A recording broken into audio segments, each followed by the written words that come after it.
अस्सलाम वालेकुम and welcome back to SSK services. उम्मीद करता हूँ कि आप सब लोग खैर आफियत से होंगे।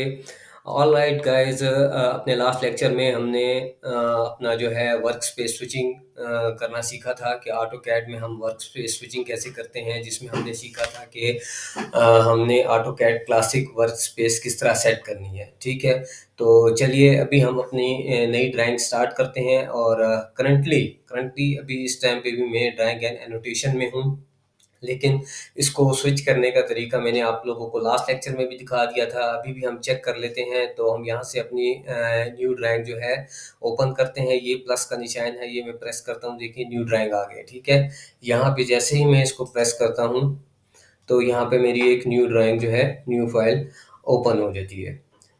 ठीक है, ऑल राइट। इसमें देखें, इस टाइम पे हम ड्राइंग एंड एनोटेशन में हैं। ड्राइंग एंड एनोटेशन से मैं निकल के ऑटो कैड क्लासिक में आ रहा हूँ, क्योंकि हमने जो अपना कोर्स स्टार्ट करना है वो AutoCAD classic workspace से ही स्टार्ट करना है। ठीक है, AutoCAD classic workspace किस तरह जनरेट करना है ये मैं अपने लास्ट लेक्चर में बहुत ही तफसील से आप लोगों को बता चुका हूँ कि ऑटो कैड क्लासिक वो वर्क स्पेस है जो ऑटो कैड के पुराने वर्जन में आता था।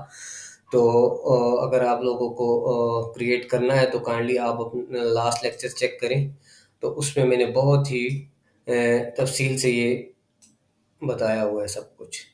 ठीक है, ऑल राइट। अच्छा, इसके अलावा आज के इस लेक्चर में जो हमने सेटिंग्स वगैरह करनी है, सबसे पहले जैसे ही आप अपनी न्यू ड्राइंग ओपन करते हैं तो ऑटोकैड में काम करने का मकसद यही होता है कि आप प्रॉपर डायमेंशंस के अंदर रह के, प्रॉपर डायरेक्शंस के अंदर रह के अपना डिज़ाइन प्रिपेयर करें। ठीक है, क्योंकि आपने आपका जो क्लाइंट है वो उसकी भी यही रिक्वायरमेंट होती है, और कहीं भी आप अगर जॉब भी कर रहे हैं तो वहाँ पे भी यही रिक्वायरमेंट रहती है कि आपने उन डायमेंशंस के अंदर, उन डायरेक्शंस के अंदर रहकर काम करना है।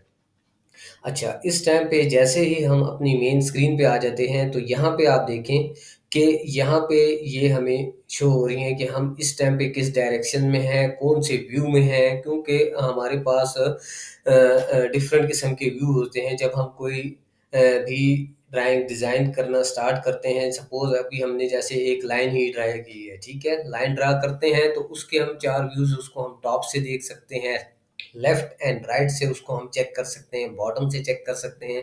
इसके अलावा उसकी हम डायरेक्शंस वगैरह भी, ये देखें इस टाइम पे नॉर्थ जो है वो आपको नज़र आ रहा है कि टॉप पे है।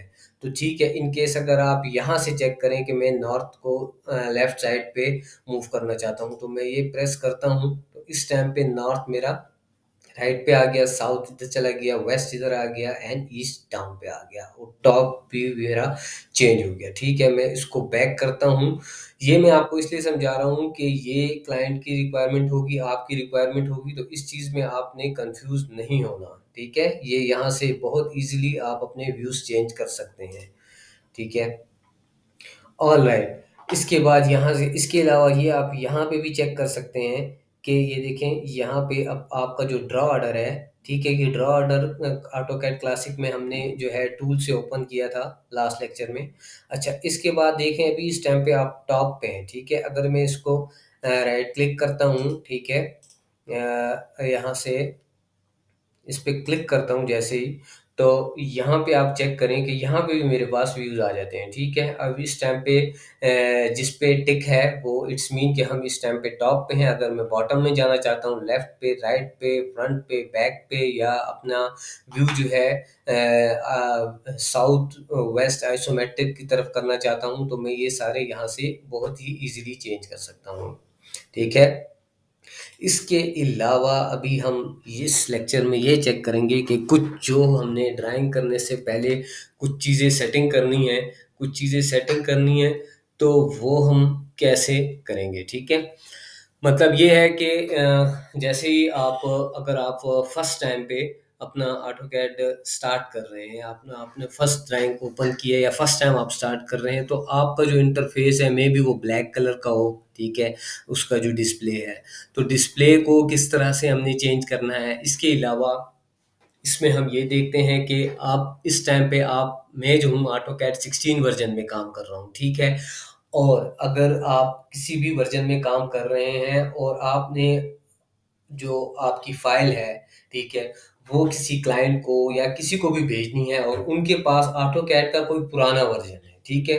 तो उसकी सेटिंग उसको सेव हमने किस तरह करना है ताकि जब भी आप किसी ऐसे बंदे के पास भेजते हैं जिसके पास पुराना वर्ज़न है, तो वो वहाँ पे ईज़िली ओपन हो जाए, ठीक है?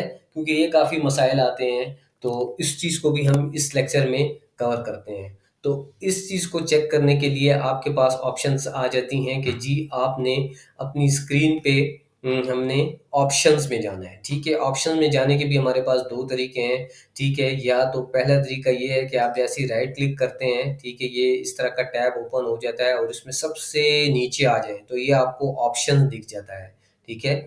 ऑप्शन में जैसे ही क्लिक करते हैं, ठीक है? तो एक नया टैब आपके पास ओपन हो जाएगा, ठीक है? इस तरह का ये टैब ओपन हो जाएगा आपके पास। अब यहाँ पे आपने अपने हिसाब से सेटिंग करनी है, ठीक है? मैंने पहले बताया था कि जैसे ही मेरा अब आप देख रहे हैं बैकग्राउंड ये व्हाइट कलर का है और इस पे ब्लैक लाइन्स हैं। लेकिन मोस्ट ऑफ द टाइम जो है जो फर्स्ट टाइम स्टार्ट करते हैं उनका जो है वो ब्लैक में आ जाता है। तो उसको हम कैसे चेंज करते हैं? यहाँ पे आएँगे आप डिस्प्ले में, डिस्प्ले में आके आपने आना है कलर्स में, ठीक है? कलर्स पे जैसे ही क्लिक करते हैं, तो यहाँ पे इस तरह का इंटरफ़ेस आपका एक टैब खुल जाता है, ठीक है? अब यहाँ पे आप देखें कलर में आएँगे और कलर पे यहाँ पे आप जैसे ही ड्रॉप डाउन पे क्लिक करते हैं, तो ये सारे जितने भी कलर्स अवेलेबल होते हैं, वो यहाँ पे आपके पास आ जाते हैं। ठीक है?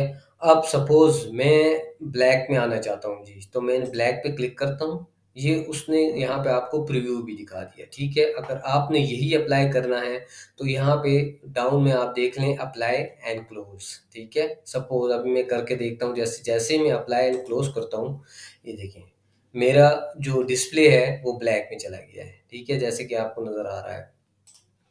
इसको मैंने क्लोज़ किया, ये सब ब्लैक हो गया, ठीक है? इसको अब मैं दोबारा चेंज करना चाहता हूँ, पहले मैंने आपको बताया था कि हमने ऑप्शन में जाके ऑप्शन में किस तरह जाना है, ठीक है? इसके अलावा ऑप्शंस की जो शॉर्टकट की है वो ओपी है, जैसे ही आप ओपी विंडो पे लिखते हैं, तो ओपी ये ऑप्शंस की कमांड है, ठीक है? ये जैसे ही आप इस पे क्लिक करेंगे, आप दोबारा से ऑप्शंस में चले जाएँगे।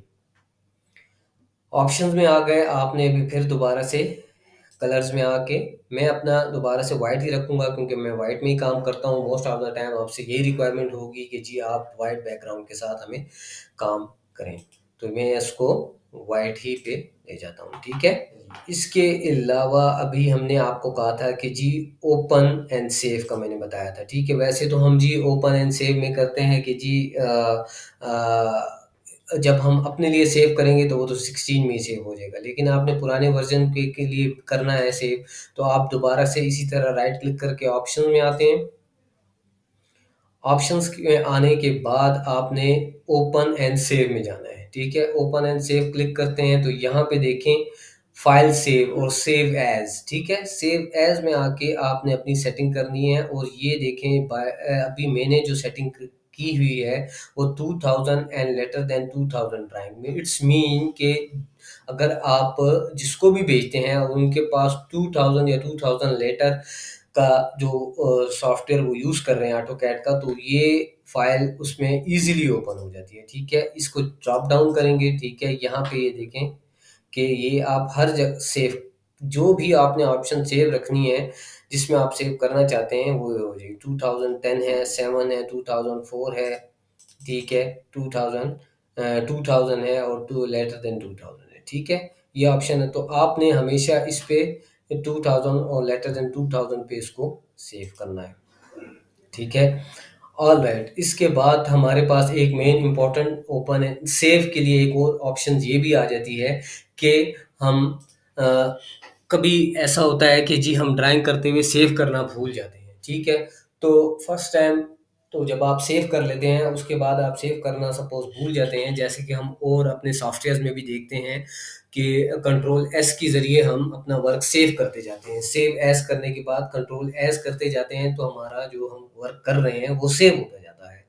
तो हम इसमें भी यही करते हैं क्योंकि आप ड्राइंग जब बना रहे होते हैं, तो आपको सारा फ़ोकस आपका डिज़ाइन की तरफ होता है। तो उसको ऑटोमैटिकली सेव करने के लिए जो ऑप्शंस हैं, जो आपने सेटिंग करनी है, ठीक है? उसमें आप दोबारा से ऑप्शंस में जाते हैं, ठीक है? ऑप्शंस में जाके यहाँ पे आपने दोबारा सेव ओपन एंड सेव में आ जाना है, ठीक है? ओपन एंड सेव में आके ये देखें ऑटोमेटिक सेव की सेटिंग है। फाइल सेफ्टी प्रिकॉशन में आ जाते हैं, ठीक है? यहाँ पे ऑटोमेटिक सेव, अब यहाँ पे मिनट्स बिटवीन सेव, ठीक है? मतलब इट्स मैंने जो है अपनी सेटिंग्स 5 मिनट्स की रखी हुई है कि after each 5 minutes my file automatically saves, ठीक है? तो ये आप अपने जो आपकी रिक्वायरमेंट होगी उस पे यहाँ पे आप सेट कर सकते हैं। यहाँ पे जितना भी आप टाइम रखना चाहते हैं वो आप रख लेते हैं। तो इस तरह से हम सेव की सेटिंग करते हैं। ऑलराइट, तो जो भी सेटिंग्स आप करते हैं हमेशा पे एट द एंड आप उसको अप्लाई कीजिएगा, अप्लाई के बाद ओके कर दीजिएगा ताकि आपकी सेटिंग सेव्स होती रहे, ठीक है? तो उम्मीद करता हूँ कि आपको ये चीज़ें समझ आई होंगी। ड्राइंग से पहले जो भी डिज़ाइन बनाने से पहले ये जो चीज़ें हैं, ये कुछ चीज़ें जो हैं ये आप लाज़मी अपनी सेटिंग कर लीजिएगा ताकि बाद में आपको किसी किस्म का भी मसला ना पेश आए।